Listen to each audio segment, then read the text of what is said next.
plastic bag over his head and then some cords and then tighten it. Hay crímenes que la justicia resuelve en días. Hay otros que tardan años. Y hay un tercer tipo, que es el más perturbador de todos, que simplemente no se resuelve, que quedan abiertos, suspendidos en el tiempo, mientras las familias de las víctimas envejecen esperando una respuesta que nunca llega.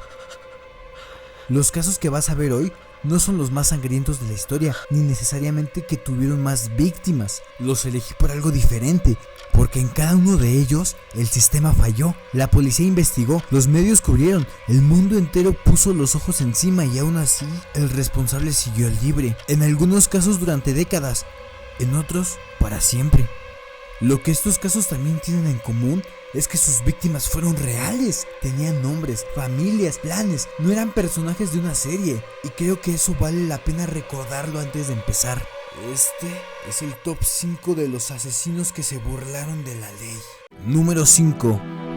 En el verano de 1888, el distrito de Whitechapel vivía en la pobreza más extrema del Imperio Británico.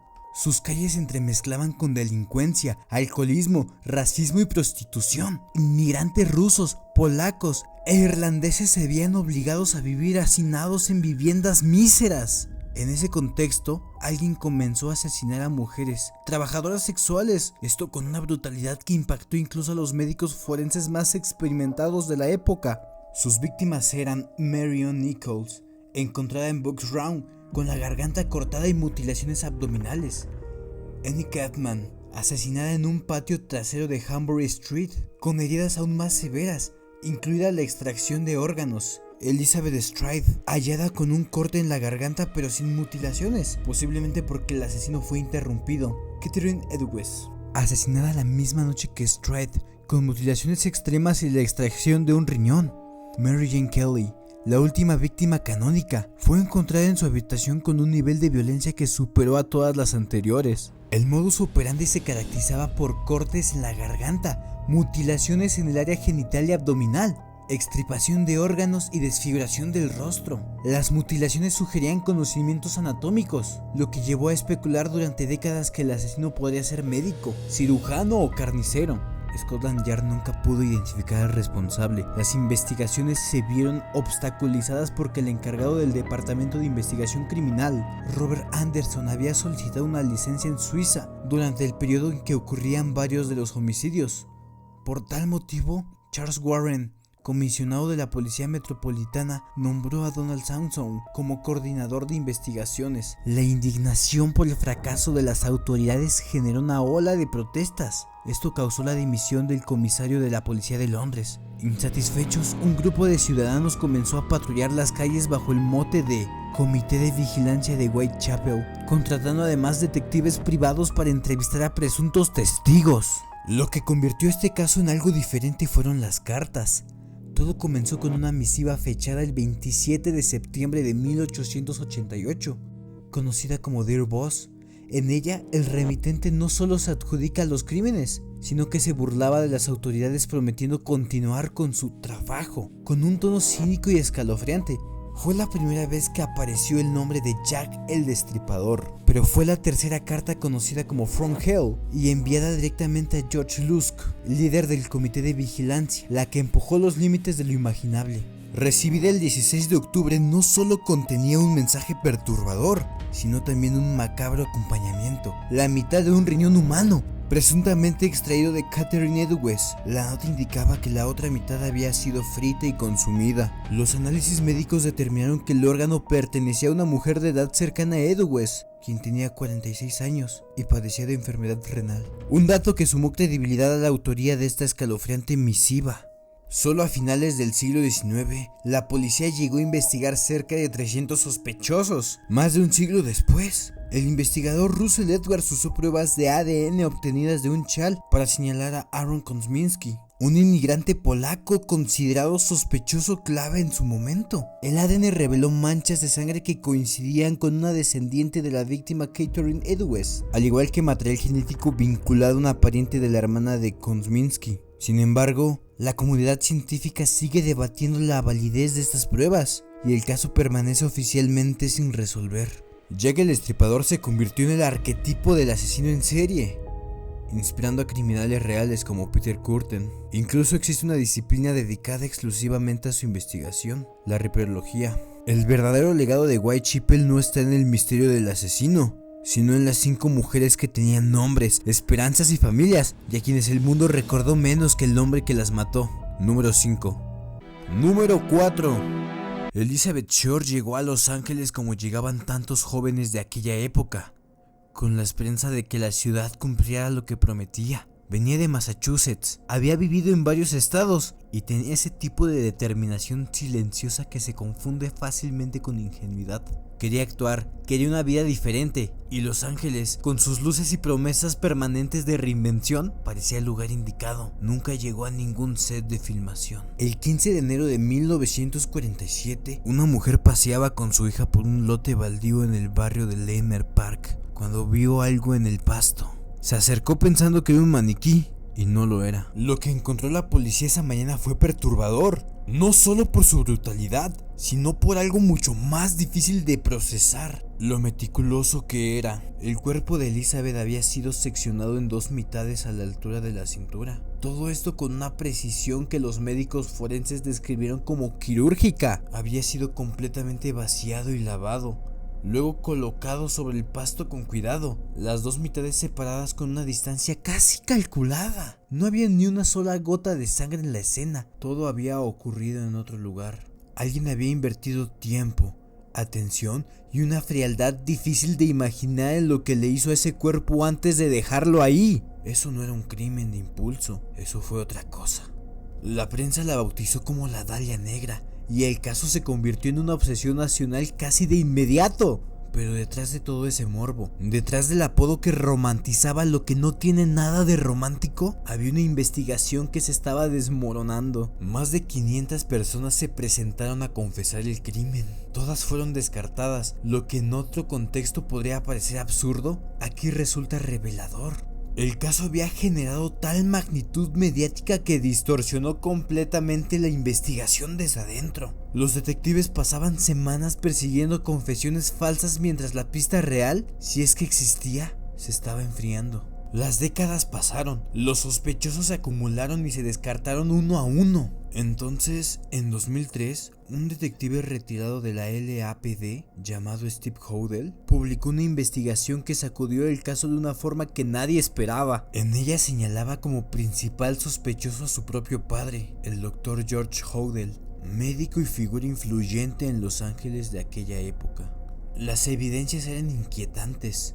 George Hodel tenía los conocimientos anatómicos necesarios para explicar la forma del crimen. Había sido brevemente investigado por la policía en su momento y descartado sin demasiada profundidad. Entre sus pertenencias personales aparecieron fotografías que algunos expertos forenses consideraron compatibles con el rostro de Elizabeth. Y la propia policía, según documentos desclasificados años después, lo había tenido en su radar más de lo que admitió públicamente. Pero las evidencias, por más que perturbaban, nunca alcanzaron el umbral de una imputación formal.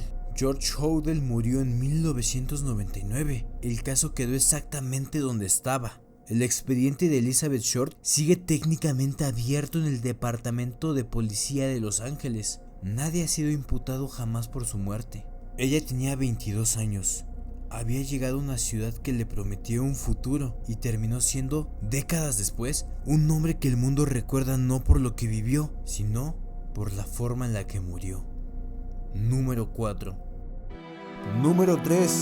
En diciembre de 2010, agentes del condado de Suffolk salieron a buscar a Shanna Gilbert, una trabajadora sexual que había desaparecido meses antes en circunstancias que desde el principio resultaron difíciles de ignorar. Antes de desvanecerse, había llamado al 911 completamente aterrorizada. La llamada duró casi media hora. Le dijo al operador que alguien quería matarla. Luego la línea se cortó y Shanna Gilbert desapareció del mundo.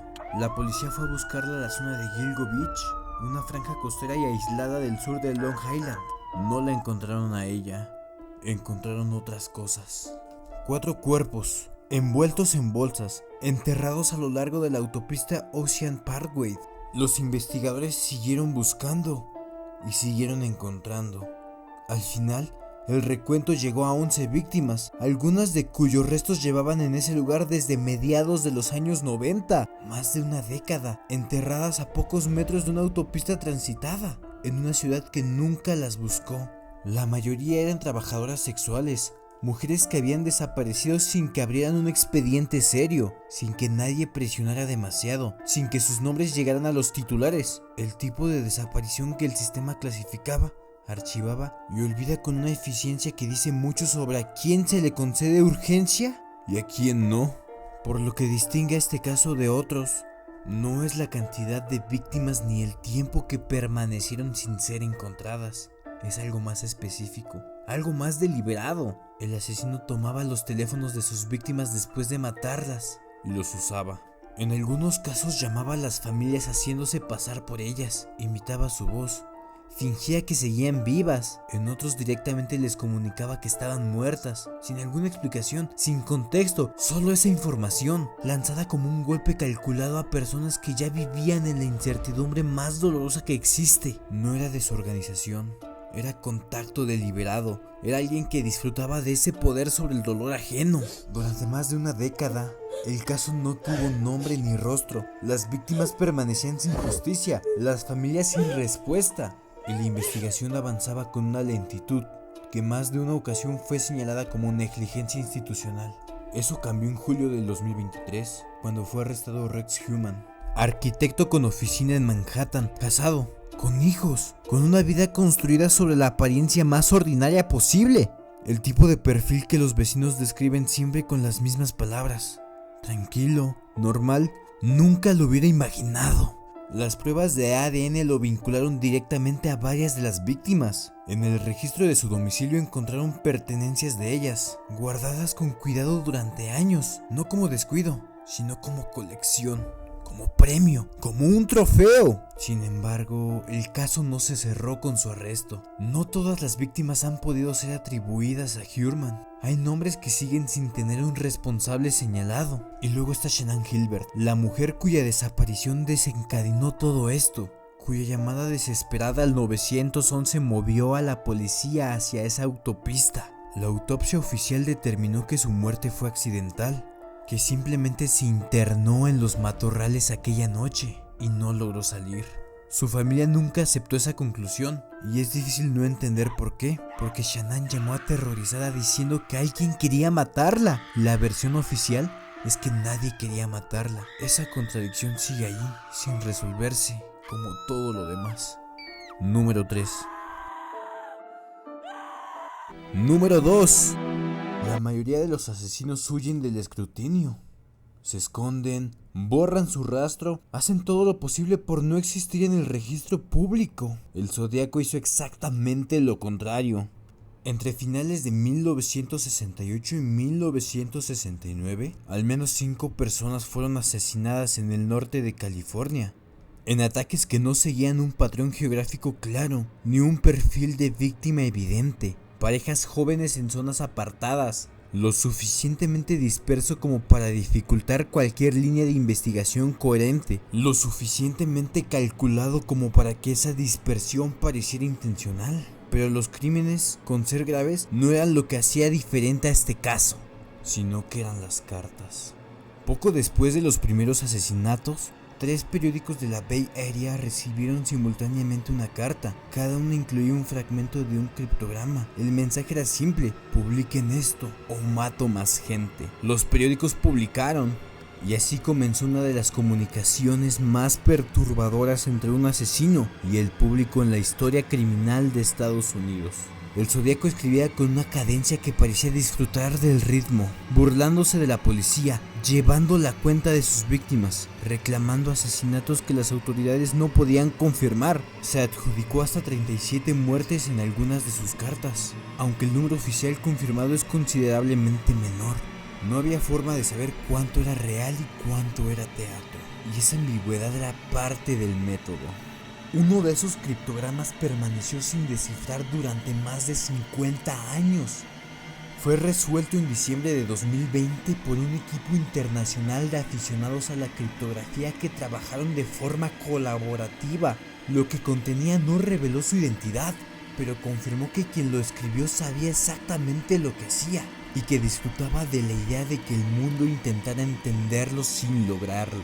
En algún punto del proceso, el Zodíaco llamó en vivo a un programa de radio. Habló, escuchó cómo reaccionaban y colgó. No era un hombre que actuaba desde las sombras por miedo, era alguien que actuaba desde las sombras por elección y que de vez en cuando decidía asomarse solo para recordarle a todos que seguía ahí. El principal sospechoso identificado a lo largo de la investigación fue Arthur Leigh Allen, un hombre con un perfil que en varios puntos coincidía de forma inquietante con los detalles conocidos del caso. Fue interrogado en múltiples ocasiones. Su entorno fue registrado, varios testigos lo señalaron directa o indirectamente. Nunca fue procesado. Los análisis de ADN realizados años después no lograron vincularlo de forma concluyente, pero tampoco cerraron la puerta del todo. La evidencia era lo suficientemente ambigua como para sostener tanto su culpabilidad como su inocencia, dependiendo de a quién se le preguntara. Arthur Leigh Allen murió en 1992. Sin imputación, sin juicio, sin respuestas. El último mensaje conocido del Zodíaco data de 1974. Después de eso, todo fue silencio. Nunca fue identificado oficialmente, y lo que quedó, además de los crímenes y las cartas, fue una pregunta que ninguna investigación ha podido responder con certeza. ¿Murió? ¿Decidió parar?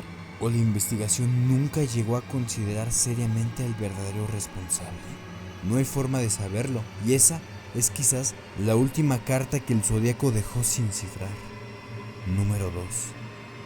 Número 1. Durante 30 años, un hombre mató a 10 personas, desapareció durante 13 años y luego volvió él solo. Nadie lo había encontrado. Él decidió que era hora de que lo recordaran. El 15 de enero de 1974, los vecinos de la familia Otero en Wichita, Kansas, no notaron nada inusual. Era una mañana de invierno ordinaria, en una ciudad ordinaria. Nadie escuchó nada, nadie vio nada. Dentro de esa casa, 4 personas estaban muertas. Joseph Otero, su esposa Julie y 2 de sus hijos habían sido atados, torturados y asesinados en su propio hogar. Era metódico, era deliberado, y no era el primero en quien este hombre había pensado hacerlo, ni sería el último. Meses después, un periódico local recibió una carta. En ella, el autor describía los asesinatos con un nivel de detalle que solo podía conocer alguien que hubiera estado en esa casa. No había forma de descartarla como fraude, y al final de la carta, el remitente planteaba una pregunta que las autoridades de Wichita tardarían décadas en responder. ¿Cómo quería ser llamado? Y él mismo eligió BTK. No era un apodo que le habían puesto. Era una firma que él había diseñado, una declaración de intenciones convertida en identidad. A lo largo de los años siguientes, BTK mató a 6 personas más, distribuidas a lo largo de 17 años. No seguía un calendario predecible, no había un intervalo que permitiera anticiparlo. Aparecía, desaparecía, y mientras tanto enviaba cartas a la policía y a la prensa, cartas con objetos personales de sus víctimas, dibujos que él mismo hacía, descripciones que nadie le había pedido. Necesitaba que supieran que seguía ahí. Entonces, en 1991, se detuvo, sin explicación, sin carta de despedida. BTK simplemente dejó de comunicarse, y Wichita, que había vivido durante años bajo la sombra de ese nombre, comenzó lentamente a respirar. Pasaron 13 años. En 2004, un periódico de Wichita recibió una nueva carta firmada por BTK. Había vuelto, y en sus comunicaciones posteriores explicó, con una franqueza que resulta difícil procesar, el motivo. Quería que se escribiera un libro sobre él, quería que existiera un registro, quería, en sus propias palabras, que el mundo no lo olvidara. 13 años de silencio, y lo que lo trajo de vuelta no fue la violencia, fue el miedo a la irrelevancia. Fue su propio ego lo que terminó con todo. En algún momento de esa correspondencia reactivada, BTK le preguntó a la policía si un disquete podía ser rastreado. Las autoridades respondieron públicamente que no, era mentira. El disquete que envió poco después contenía metadatos que los investigadores procesaron en cuestión de horas. Apuntaban a un hombre, apuntaban a una iglesia luterana, apuntaban a un hombre que llevaba años siendo presidente de esa congregación, Dennis Rader. Fue arrestado en febrero del 2005 en una operación que duró minutos. No hubo persecución, No hubo resistencia. El hombre que durante 30 años había desafiado a la policía con cartas y acertijos fue detenido en la calle sin mayor drama. Era funcionario municipal, padre de familia, líder religioso respetado en su comunidad. Su esposa no sabía nada, sus hijos tampoco. Sus vecinos lo describían como un hombre atento, incluso amable, el tipo de personas en quien uno apoya la puerta. En el juicio, Dennis Rader describió cada uno de sus 10 crímenes en detalle, con una frialdad clínica que dejó la sala en un silencio que los presentes recordarían durante años. No mostraba remordimiento, mostraba algo más parecido a la satisfacción de quien finalmente tiene la audiencia que siempre creyó merecer. Fue condenado a 10 cadenas perpetuas consecutivas. Sigue vivo, sigue en prisión y según todo indica, sigue siendo exactamente la misma persona que siempre fue, solo que ahora con una audiencia garantizada para el resto de su vida, que eso era lo que siempre quiso. Número 1. Ninguna de estas historias termina bien. Algunas no terminan del todo. Detrás de cada caso hay personas reales, familias que esperaron respuestas durante años, algunas que todavía esperan, víctimas cuyos nombres quedaron sepultados bajo el apodo del hombre que las mató. Eso es lo que vale la pena recordar cuando nos acercamos a este tipo de historias. La línea entre recordar y espectacularizar es delgada. La diferencia está hacia dónde miramos, si al monstruo o a las personas que existían antes de que él apareciera. Espero que el video te haya gustado. Déjame saber en los comentarios si quieres una segunda parte o prefieren que profundicemos en cada uno de estos casos con un video dedicado. Ustedes deciden. Gracias por llegar hasta aquí. Cuídense mucho. Estaré regresando a Twitch, en donde hablaremos de casos de asesinos seriales en directo. Por si gustas pasarte por ahí, te espero. Muchas gracias.